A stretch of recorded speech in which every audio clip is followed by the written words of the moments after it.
சூடிக்கொண்ட அரும்பு மலர்வதற்கு கொடியோடு மனுக்கள் கொடுப்பதில்லை.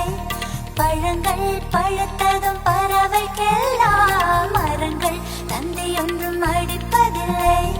மௌனத்தை போல் பெண்ணின் மனம் உரைக்க மனிதரின் பாஷைக்கு வலிமையில்லை.